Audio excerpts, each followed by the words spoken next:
We are talking about sex today with my guest, Sequoia Stafford. She is with us, and I am so freaking excited. So let's get this show on the road. Let's get started. Oh my gosh. So, Sequoia, I have been connected to you by a mutual friend. She was like, you need to connect to this woman. So I reached out and I started looking at all you do. And I am totally intrigued and so excited for the show today. So, oh my gosh, hop on, say hello, tell us a little bit of your background, where you're from, a little bit about you, and we're just going to talk all about sex. Absolutely. Hi, everyone. I'm Sequoia, and I love normalizing the conversations around sex, intimacy, and what makes us really turned on in ways that we are not used to seeing in normal conversations in media and stuff. So I teach tantric yoga. And I have different ways of teaching, but I'm really interested in helping everyone to normalize this conversation about delicious love and how we can interact with each other sensually from a perspective that is healthy and really embracing the experience of sex is how we all got here. It's a normal part of our lives. So let's normalize the conversation around it. Absolutely. So I know you're in California, you do travel a lot. Yes, And you've written a few books. You can see them in the background. I absolutely love it. It's hard. Hello. I think it's so great though. But I also have gone through so many shifts, and we'll talk about that. I'll kind of use some relatable things for the guests so we can break the ice per se. Because I know this is hard. Like even for people, good. I love it. There are people who think that they're very comfortable and they've got it together. It's still a conversation like, where do we start this and how do I express some of this? Because we carry a lot of shame. I talked to you about that privately. We carry shame, we carry guilt, we carry all the things. And obviously my listeners do know, but I'll go over it again. I had a complete vaginal reconstruction this year. And it was a medical procedure. I chose to do the whole thing because why not? If I'm there, make it look gorgeous, right? I'm totally open about that. But there was a lot of shame behind it. And so the emotional part of that journey, and I'm still on it because I had my final procedure last week. The emotional part of that journey has been incredible. And what we carry in our vaginas, what we carry in our penis, whatever, right? We carry emotions in there. We carry all the things. So let's just kick off by let's just talk about the importance of having these conversations and what you could do to help somebody who, and I'll bring up my issue and we'll go from there. Sure. The insecurities that came up. All of a sudden, I'm this most confident woman who is now, in my opinion, I'm like, what just happened? I feel like I have every insecurity on the planet coming to light. And that happened to me this year. I also got divorced this year. So there were so many things. I'm like, oh my God, this is not the time for this woman to be going through this, but it is the time because I had to go through all the things to heal it. And that's part of the journey too. So let's just talk about the healing, the process, what you do for people, couples, all the things. Yeah. I'm so appreciative that you're even asking. And the reason why I named this book It's Hard is because I've been through sexual dysfunction. I healed myself from sexual dysfunction from a lot of the modalities that I work with people in. It's horrifying. It gave me urges to leave this life early. I was so dysfunctional from my own experiences. I talk about it in this first book about sexual dysfunction doesn't just come from our physical body not working. It also comes from trauma, emotional, psychological, relationship trauma, life trauma, feeling like we don't work the way the media says we're supposed to work, or pornography says, or even just a sex scene in a movie that's our favorite movie. We, as human beings, we think of ourselves in relationship to all of those. And so when our physical, sexual body parts don't look like or function like the way it's depicted with the smoke and mirrors, we feel like there's something wrong with us. And then we beat ourselves up. And the shame that you were just talking about, Shylo, there's so much shame around reproduction and sexuality that it goes into the shadows. Nobody feels like they can talk about it. And you can't even talk about it to your own partner. So how are we actually going to go into the bedroom if we can't talk about the things that we're about to do? I mean, one of the things that is the strangest for me as a woman, if a partner can't talk to me about something, but I want that partner to put his head and his face right in my crotch, that is a complete disconnect. Like, you're not going to talk to me, but you're going to put your head in my crotch. And that's why I would love for you to be, because that's what I really enjoy with sexuality. I love to be devoured. Right. I don't want just intercourse. I want something more. I want the partner to want to get to know every aspect about me. And that's something that doesn't happen when we click off the light and we close our eyes and we just do penetrative sex. Penetrative sex is such a small fraction of what sex is. And when it stops working, dysfunction, then we go into these, how do I get my needs met in the closet, basically, instead of out in the open with our partner, which creates more problems, because if you have that as a wedge between you and your partner, then the wedge just keeps getting wider and wider because we keep stuffing stuff in there. So I find that relationship arguments are wounds that sit right there in the way of having really functional sexuality and self-expressed sexuality. I find that miscommunications are also in that wedge. Fertility problems are in that wedge. I lost 4 babies. It was so traumatic for me. I did not want to have sex, even though I'm very sexual as a person, because every part of the sex act felt like my entire insides were being ripped out, not because of sensations, but emotionally. I lost 4 babies. They died inside my body. Like, that is the epitome of a female's sexual function not working from the perspective of our society. So I really had to go through years and years of healing myself from these things that were traumatic.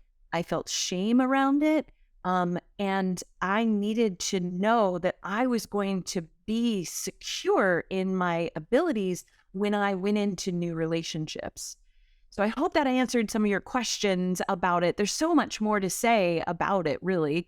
But the reality is that everything that gets into that wedge between you and your partner being literally so close that you can have each other's faces in each other's genitalia, that's the stuff that is hard about getting intimate with another person.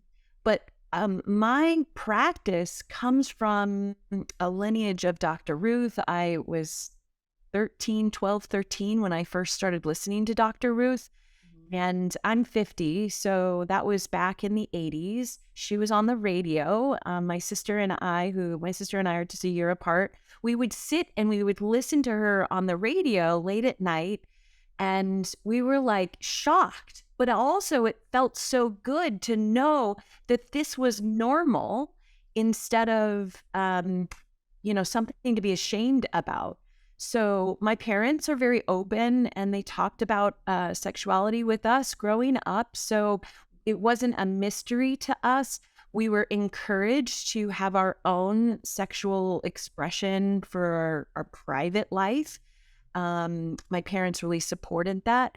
And then when I did start having sexual dysfunction and I was literally suicidal because I had been molested, I had been sexually assaulted, I had been touched and groped inappropriately by adults, really, in my childhood.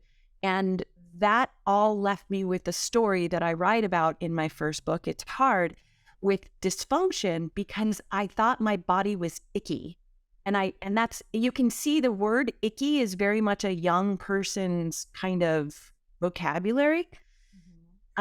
Feeling icky about yourself is not a good place when someone wants to put their head down in your lap, right? Like, I couldn't look at myself without feeling like I had something ugly between my legs. It took having partners that I could trust who helped me to see the beauty of my sexual my genitalia, really.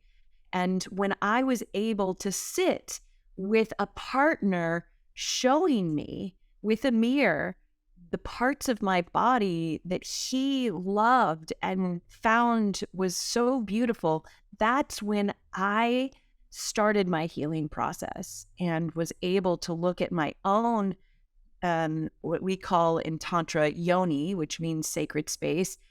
My yoni is the vulva, and I could look at all aspects of my vulva and love its uniqueness instead of comparing myself to what they say in Hollywood is a beautiful vulva. So that's actually what I've had to go through in order to get to this place where now I help people do the same thing. And there's a lot that goes into, healing someone from that. It's very unique per couple, per person. But it's based in very ancient traditions that are tantric yoga practices and rituals that help two people get connected, first to themselves and then to each other. I love that. And so there's many things that I took away from that, and we're going to go into a couple topics. Sure. I turned 40 this year, and a lot of women share very similar stories to you. So I have a lot of friends, a lot of people I've met, connected with over the last couple of years, where I hear a lot of trauma. I mean, trauma is the common word with all of us. And it's not that, I think everybody experiences some sort of trauma in their life. It depends on how we get through it, how severe, what it was. There's a lot of sexual trauma within almost everyone I've talked to. Women and men both have experienced it. And so what's really interesting to me is that this isn't talked about as much as it should be, because the traumas that we experience, many are sexual as children or not able to stay, it's usually authority over somebody who has no authority. So it generally happens a lot in childhood, teenage years. It can still happen in adulthood. We know this. So the traumas can continue to happen, especially if they're not healing them. That's one. Two, it causes so much more problems that people are not aware of. Yes. Carrying that trauma, like for me, I carried a lot of trauma. So it wasn't as sexual severity, but I carried shame of a parent for years. It wasn't even my own shame. And, if you say it out loud, you're like, that sounds crazy. Like, that's crazy that I even think. But every time I had sex, do you know how dirty I felt? Yep. It was like something was in my head. So every time I had an orgasm, it was like I never could feel fully enjoying. Like, I would have an orgasm, be like, I felt so good. Oh my God. We just, and then I would be like a shell for 5 seconds, 5 minutes, whatever. It was my own little thing, even with my husband of 15 years. And I never started to see this until the last few years. And I finally started talking about it because I was just embarrassed. And that's where it led to getting a reconstruction, because I had let go. It was like I didn't want to look at that area. When you say I didn't want to look at it, I felt ugly. I didn't want to look at it. I'm like, I don't want to look down there. I don't want to look at it. I think whatever, it's fine. I had leaking issues. I mean, from childbirth, I had 3 healthy children. 1 totally ripped me apart. I said that lovingly. She's great. But I was like, my body took a toll on my body in so many ways. I had a herniated belly button. I had all these issues.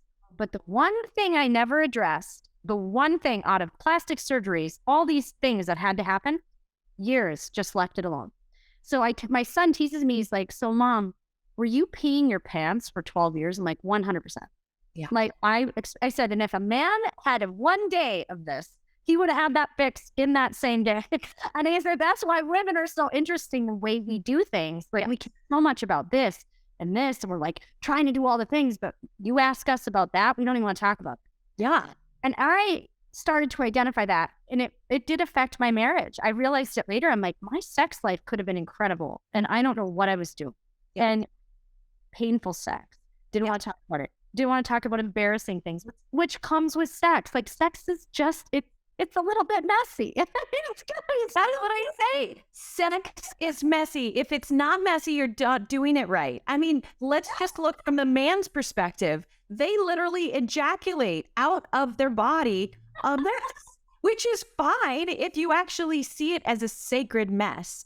But we women actually ejaculate a mess as well. And that's something that people don't even know how to do. And that's what I teach. I teach women how to have what's called amrita, which is seen as, it's the Sanskrit word for nectar of the goddess. So it's basically the waters that get ejaculated from a woman's vulva.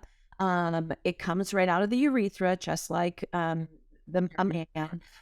But it's called amrita. It's seen as sacred. But if you aren't prepared for a messy sex life, we're not even talking some of the other cool things that you can have, amazing orgasms, not going through the traditional intercourse way. They're all messy, but we think that it has to be not messy. And, how are we going to protect the bed and the sheets? And, do we have sex on our menstrual cycle and all of these things? It's messy, and it should be messy. And there's nothing wrong with that. But we're so, especially in America, we're so hung up with bodily fluids and being perfect. I mean, you and I are both beautiful women. To have mess between our legs because we just had sex feels embarrassing, because society has, through marketing, has been told that you have to have perfect everything all the time. Well, that's just not true. I mean, I remember when my mom would have a blowout with, her menstrual cycle when she got older. And I was freaked out by seeing my mom have this situation. So that when it happened to me, I was like, oh no, this is devastating. I can't even go into work, let alone girls who are teenagers who are having their menstrual cycles. We have to normalize these conversations. We have to stop hiding it, because this is creating more trauma, like you were just saying. And if we can actually get to a point where we talk about this with our partners instead of turning off the light and being quiet about it, then we can actually be seen and be free. And what's required for really amazing sex and really delicious relationships is to be seen. 100% freedom. If you can have freedom in the bedroom, you can have freedom everywhere in your life. But that's challenging when we have a shame culture, which is what you were really just touching on. Yeah. Well, the other thing is, when you say normalizing the conversation, the other part of that, we have a flip of the coin. We're not normalizing talking about healthy sex and what's real and what to expect. We're normalizing porn. We're normalizing, this is what it needs to be, plastic surgery, perfect. And I'm all about fillers and all the things. I don't care what people do. But what I'm saying is, it's an expectation you can never reach. Yep. And if you go into a situation, and like, it teaches our young men all the wrong things. It teaches our young women all the wrong things. I'm like, if that's what you think sex is going to be, you're going to be disappointed, number one, and you're going to feel like I fit on every time. But we're pushing this other side of it. Like, we're talking about sex and everything and music and all the things, but we're not talking about it in a healthy way. We are talking about it in the wrong way. We are destroying what's beautiful about it. And it's making a comeback. People like you are saying, hey, no, this is what it is. It's okay to be messy. It's okay to have sloppy sex, because it's going to be, because it is. Like, I want to teach my kids as well, because I'm very upfront with my kids. I don't filter from them. But I also want to have the right conversations with them, because they're going to go out in the world and see all the wrong ones anyways. I just want to be the one to say, hey, listen, it's going to happen. Let's talk about, number one, safety and importance, trust, intimacy. Okay. The intimacy thing is really interesting to me. So a couple things we talked about, we're going to hit them all. Also at 40, what I've noticed with many friends, I've experienced personally, and I'll just keep it this way so I don't bring anybody into the neck. But over the years, after 35, erectile dysfunction is a big thing, and it's happening really early. And I think we have an entire generation that is trying to deal with it, and they don't know how. Yeah. And I'm men and women, and I'm talking for both. The women we hit on a little bit, but for men, I hear it from girlfriends and from men friends, they're struggling. So it's an interesting thing because I think it's so common, and I think it needs to be talked about so people can calm down about it, number one. Number two, as a partner, the partner thinks they failed. Yeah. And that's really tough on a relationship. And I can tell you that I know relationships, not my own, so I don't want to throw anyone in there, but not my own, but I could see, and I do know many relationships crumbled due to one thing, because the one partner thought it was their fault. And I'm like, whoa. That's not what that is. So let's hit that first about the effects of erectile dysfunction. It happens to everyone, I feel, at some point, or it's going to. And let's talk about it so people don't feel bad about it. Men who are listening, listen. It's okay. And guess what? It happens. And women need to also know, if your partner is dealing with this, what can you tell a partner? Because that partner can also make or break what's going on too, and make it worse, or they can make it better. Absolutely make it better. That's why this book is The Sexual Satisfaction Secrets to Beat Erectile Dysfunction. It's hard for the female partner. It's hard for the male partner. And by the way, people, men and women can have erectile dysfunction. The whole story in here is how I actually had erectile dysfunction. Women have just as much erectile tissue as men, but we don't know that because sex education in the schools is actually reproductive education. Pornography is coming from a perspective that the whole idea about sex is reproduction. But we reproduce a fraction of the amount that we're actually able to use our sex organs for. We human beings were given sex organs for pleasure. There's a reason why we are pleasure beings. We have to stop thinking that sex organs are only for reproduction and abstinence when you're not doing that. Part of this part of the body is intended for us to use as creative force and to have pleasure in our lives, to be able to keep chipping away at our goals and, and the intentions of our life.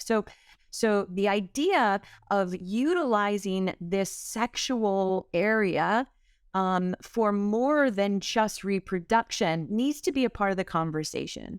So I have written a variety of different ways of thinking about sex. And one of them is completely transforming the conversation by saying, let's talk about sex from the perspective of sacred experiences of ecstasy. That's not pornography, bam, bam, bam, bam, bam, slam, thank you, ma'am. That we're talking, how can we use a sexual interaction with our partner to get to know our partner? That is something that Dr. Ruth used to talk about. She says that the word for sex in Hebrew means to know. And so I've taken it on as my mission to teach people that what intimacy is into me you see. So when I say, I take all of my clothes off and I say, I want you to get to know me, I'm going to literally open myself, my entire body, naked in front of you. I want to give you knowing me as a gift. That to me is sacred. That to me is going to then, whatever happens with my body, maybe it will get engorged, maybe it won't get engorged, maybe I'll have an orgasm, maybe I won't. You too, as my guy partner, like you might not be engorged. It's okay. You can still feel pleasure without engorgement. But we need to stop thinking of sex as an act to penetrate and create another human being, and think about it from pleasure perspectives. Now, pleasure has different levels and different intensities. And if we can actually enjoy the intensities at other levels and not make it mean, if it's the intensity is really low, that there's something wrong with us, then we can actually explore, well, what's possible at this level of sexual pleasure? But to your question, the conversation about erectile dysfunction is one where everyone feels ashamed about it. I felt suicidal about it. I thought my body didn't work. I thought I don't know what to do because my body doesn't work. How do I make my body work? Well, I don't know. Do I go to a doctor? Do I get reconstruction? Do I go study the practice of sex? Well, eventually, that's what I did. I went through a variety of different healing modalities that are alternative, that are from ancient traditions, that allowed me to peel away the onion, what was going on with me. Once I was able to go through and heal what was going on with me, then I was able to be unconditionally accepting of whatever is going on with my partner. But in erectile dysfunction situations, most of us are so embarrassed that we either fake it, we women can fake it. Men will say, nope, I just don't want to have an orgasm right now. Well, a lot of the things we say in the moment of embarrassment and shame, like you were so beautifully sharing, those are ways of getting out of an uncomfortable situation.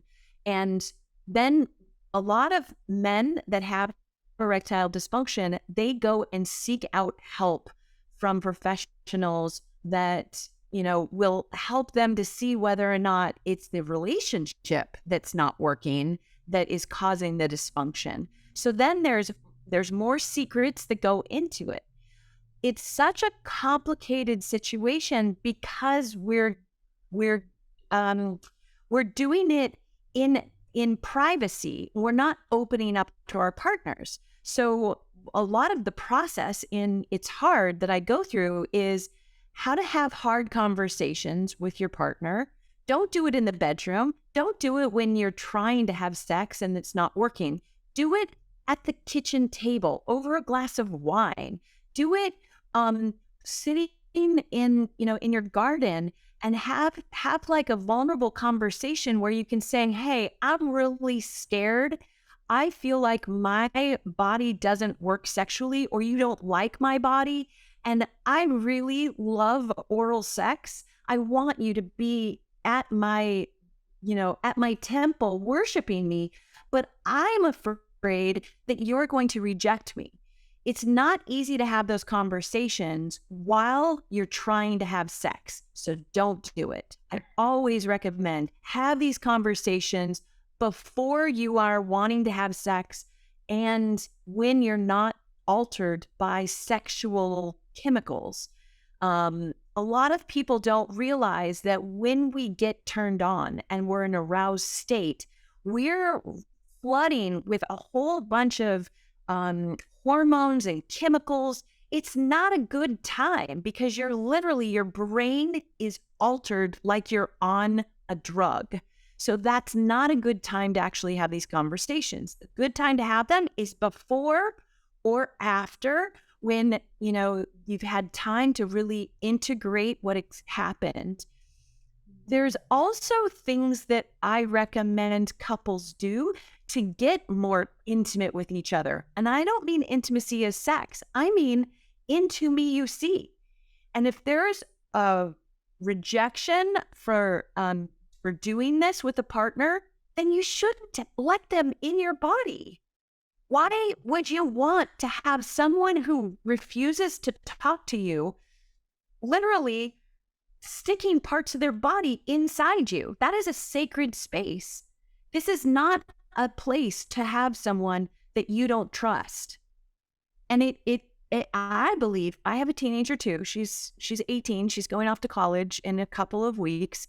And what I believe needs to happen for teenagers and young adults who all they have now is porn as their education for sex is to teach them what sacred experience of ecstasy are. Because if they know that, if they feel that, if they have a normalized conversation around sexuality that makes it a sacred act, and I don't mean religious, I mean that you are your own temple, how can you make sure that anyone going into your temple is going to leave, number one, good energy, no illnesses, and no trauma? Then you have to be more discerning. But it has to come from a perspective of, I only want good sensations in my body, and I'm going to take this opportunity to be the gatekeeper of what goes into my sacred space. And in that way, I think we can transform this entire sexual traumatic wounding that has been going on for way too long.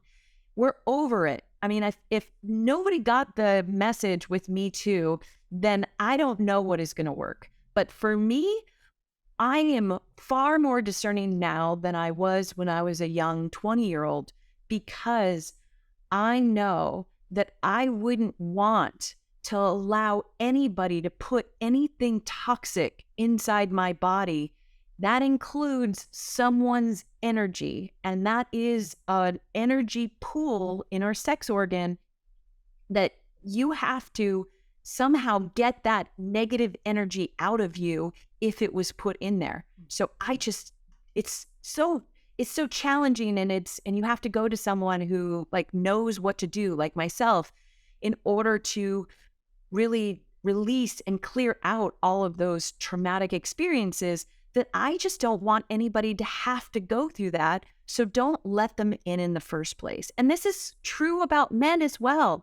Writing It's Hard was my answer to the Me Too challenge for men, because men weren't really being included in the Me Too experience, but probably half of my clients are men who have been raped by women, raped by men, raped by adult power figures when they were young, or they had a trauma from a sexual experience with a partner, whether it was male or female or non-binary, that left them for their entire life feeling like I did about their body being icky from one comment that happened, oh, you finished so fast. Like that kind of a comment can really traumatize a man. And then for the rest of their lives, they're like trying to heal from something that was said to them in a passing moment from someone didn't realize that it was going to traumatize them. Mm-hmm. We also, as individuals, need to get more grit, which is one of the reasons why I love your show is called Grit and Grace, because grit is missing in the bedroom. We have to be less vulnerable, but the only way we can be less vulnerable is if we do the work on ourselves, so that anything someone says or does is not going to have a place to land. And that's why I'm really interested in teaching these practices to give women and men and people who consider themselves non-binary, which is a huge section of the population that has sexual shame that needs to be healed also. We need to give everyone experiences of grit in this area and fortify everyone so that we no longer pass sexual trauma on to our children and the next generations. Absolutely. Well, generational trauma is huge too. And it's all starting to come out. Everything's kind of coming into this full circle. Everybody's like, the world is great. The world might be ending, but in my opinion, the world is ending because we're getting reborn. People are waking up. We have healers everywhere. We have people opening their third eye, that we have people we're finally talking about stuff like this, that this is how we heal it. This is how you fix everything. And it's through communication and conversation and getting intimate, getting vulnerable, when to, when not to, how to do it properly, and just learning the right way. And so all the things you just said, I'm totally in alignment. I think it's incredible. I love the fact that you brought up the men. Men, it should say men too, because men have severe trauma as well. It's not just women. And I'm not taking away from the women. Of course not. I'm obviously a woman. But the amount of men that I know who have had trauma is high. And they just don't talk about it. Okay. So they don't feel comfortable in our society to even say, well, I had that. And the really good men who are doing the work and have done the work, they'll say, I've had some trauma. And it's really interesting. They hold back from being open about it, but they will share. And what I really think needs to be normalized is we have to get off of this. I'm a woman and I can do every single thing on the planet. And guys, I'm a man and I can do everything. No, there's a reason there's a man and a woman. Yes. And we're not going to go into transgender and things like that, because I understand that's a different deal. I'm saying I'm speaking in general. There's a reason we have balance, a masculine, a feminine. There's a good, evil, positive, negative. There's always one or the other. Hello. So it's just like we're getting to this time in the world where people are starting to see it. Like we have to go through the crud and the grit. We have to get gritty. We have to go through this, do the work. Yes, society might crumble, but it's going to come back reborn. And that's how I feel. And I think the sexual part of it, because it's being pushed in so many areas. I mean, everywhere you go, you have to introduce yourself as what your sex preference is. No, you don't. Who told you that? I don't walk up to someone and say, I prefer to have sex with men. What is your name? No, I prefer to have sex with men. How are you today? But it's being taught to our kids that the first thing you should do and know about yourself is who you want to have sex with. Well, wait a minute. What about letting them being a child, letting them have experiences and letting them develop into what they prefer? And we're not giving our children the chance to do that, which is also trauma. So we're creating this additional trauma, which nobody needed in that world too. So I'm really passionate about, yes, we need to have healthy conversations about sex. We need to normalize it all. We need to talk about men too. We need to be equal planes on that part, because men can get trauma just as much as women. We need to give the men their space as well. But we need both of us have the right to the equal spaces. So that's just my 2 cents on that. I want to say something about that. Hurt people hurt people. Yeah.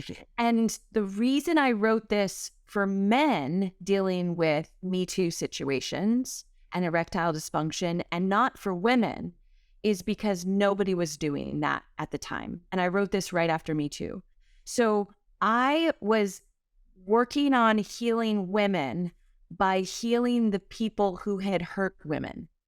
The men who have been abused, the men who are being, put in, and I'm not saying that people should not have consequences for their actions. They absolutely need consequences for their actions, but we need to remediate people.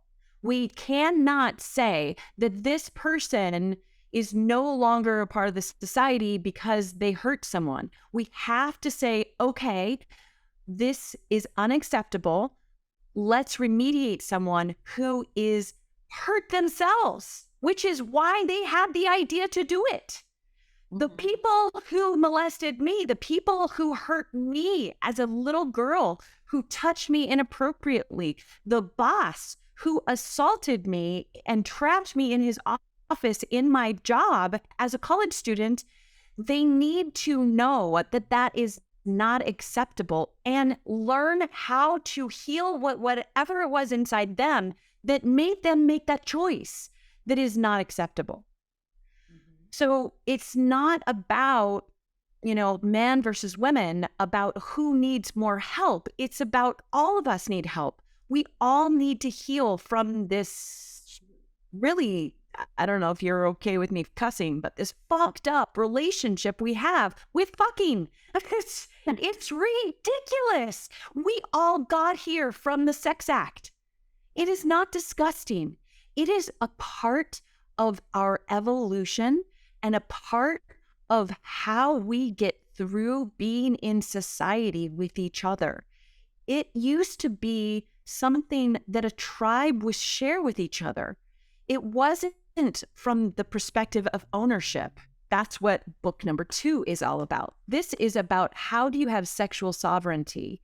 And first, we need to heal what hurt us. Now, once we're on the path of healing, how do I own my sexual sovereignty and say, I have a right as a human being, however I identify, to have what feels good to me in a sex act. And if that means it's a foot fetish or, with a woman versus a man, that's my right. And nobody is the head human over me. I am my own head human. I get to say, I like to have oral sex. I like to have a foot fetish. I like to have my hair touched while I am having sex. Those are my options. What is your flavor? Because I want to honor your flavor, and I want you to be able to share that with the person you chose to marry or not marry, but who you've chose to share a sexual experience with. And I want that person to, whether they want to do that with you or not, I want that person to honor and have reverence for what you want. And I want both you who are interacting with each other sexually to choose freely to engage in that or not with consent. And if you choose not to, even if you're married, then each person, I believe, has a right to get those needs met by someone. And we should have our ability to engage without feeling that we are, we're swingers or, parts of the society that are shamed for wanting to have the kinds of sexual interactions that feel good to us. And so there's a huge, I agree with you, there's a huge crash and burn that's happening right now. But just like, the phoenix coming out of the ashes from whatever is being demolished, I think that this is needing to happen so that we can create a whole new societal working on relationships. Okay, so basically, Sequoia, let's go back to it. I switched my views for everyone viewing and seeing this. We had to switch the views for internet reasons. But, okay, so I quit drinking. This person who used alcohol for everything and now goes into, oh my gosh, I'm not drinking. And all of a sudden, this sexuality starts coming out where I never cared about sex on the level that some people did, and I never understood. And then all of a sudden I'm like, I really want to have sex. I want to enjoy my husband. I want to have all the things, right? It started to change. And this world opened up where I'm like, wow, now I understand what some people are talking about. Right. And that has been a challenge. But let's go into what was the challenge originally. We also live in a society of numbing. Everyone's numbing and numbing and numbing. You can't have good freaking sex if you're constantly numbing. So let's just address that topic for today and end there, because I think that's a really important topic. It's not just alcohol. This numbing comes from porn as well. If you have a porn issue, I know people who've lost marriages. They're looking at porn all day. They're not even having sex with their partners or at all. Great. Yes. Okay, great. This is so important. So first of all, some statistics. Children are getting on in porn younger and younger, as early as age 10 and earlier. We are seeing erectile dysfunction in young men as early as 20. Erectile dysfunction used to be something that happened later in life, like 60s, 70s, 80s. It's not something that is supposed to be happening to 20-year-olds. And in that situation, it's not that the vascular system has broken down.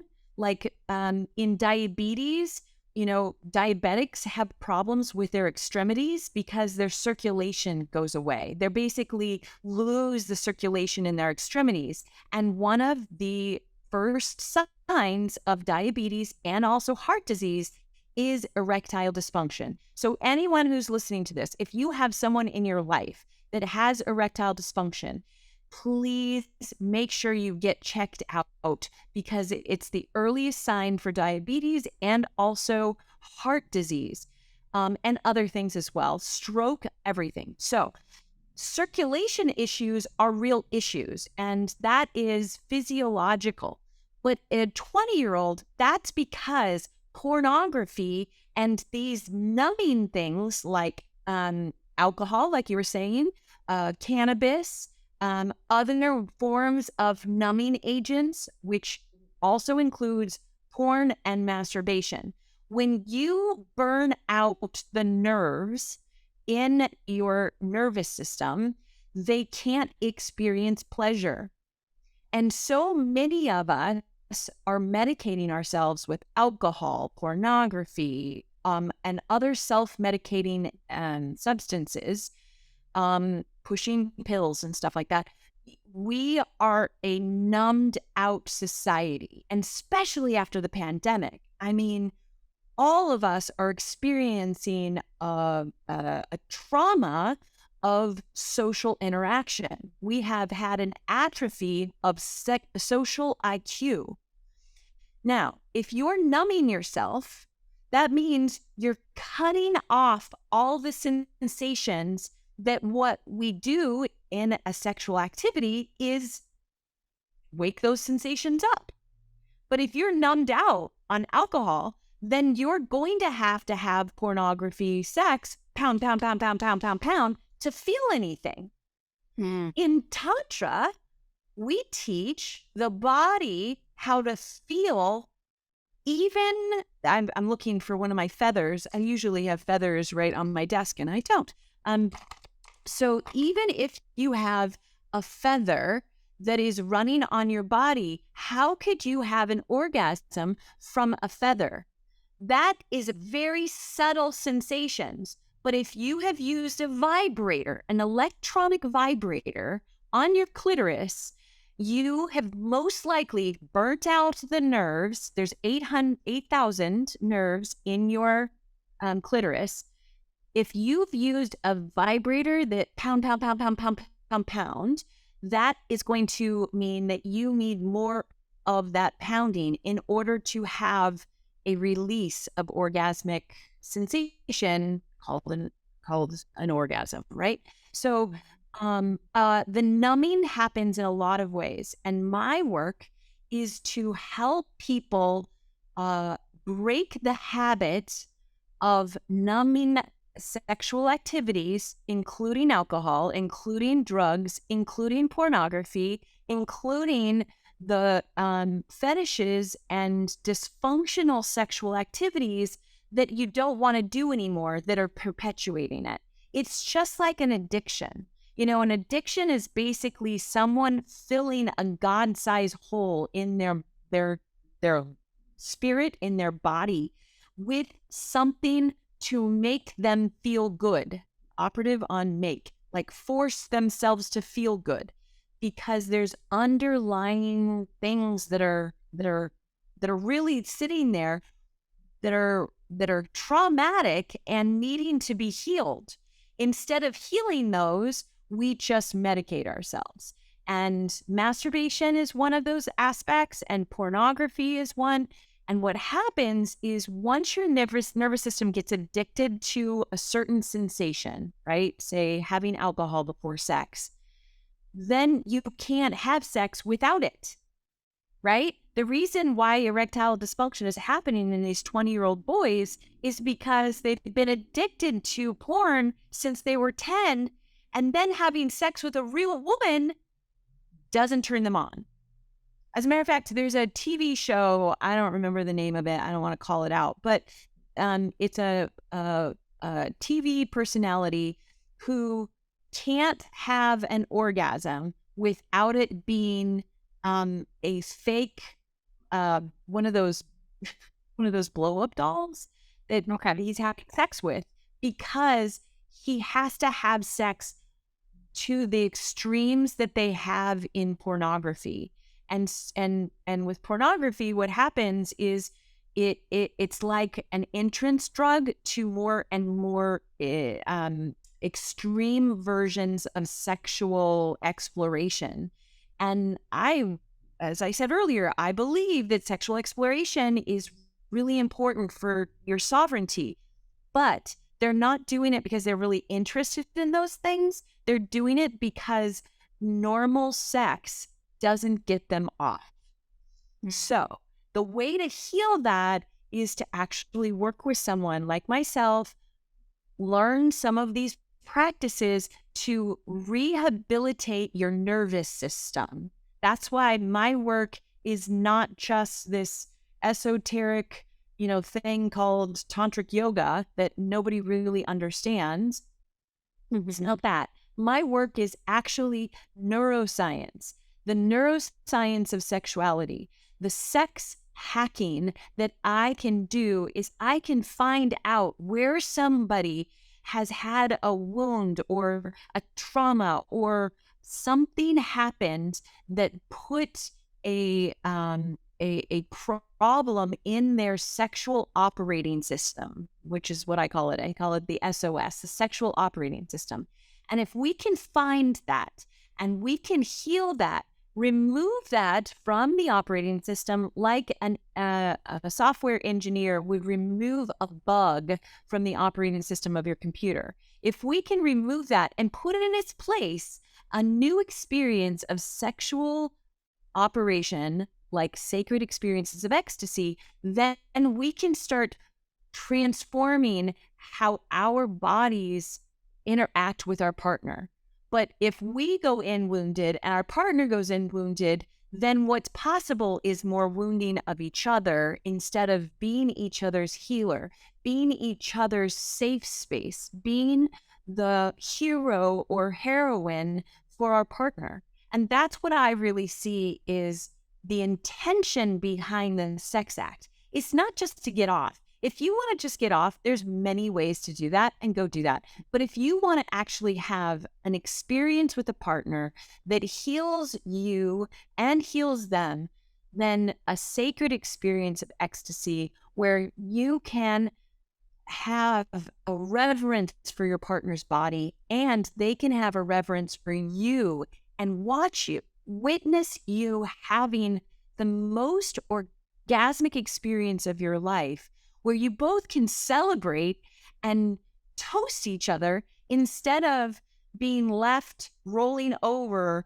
and crying. Like I used to cry after I had an orgasm and thought that it was weird that I would cry. That is so normal for women to cry after having sex, but most people feel ashamed about it. It's a release of emotions. It's a release of energy that we purposefully were building up.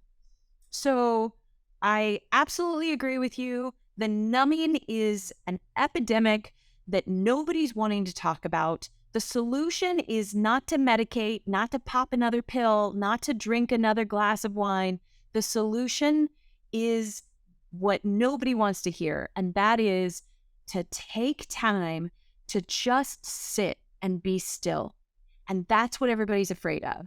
Nobody wants to sit and be still because they don't know what they're going to talk about. They don't know what they're going to do. And they're afraid of being in a place where they're going to actually be seen. But when in stillness, you can feel more. You can feel the engorgement. You can feel the moistness.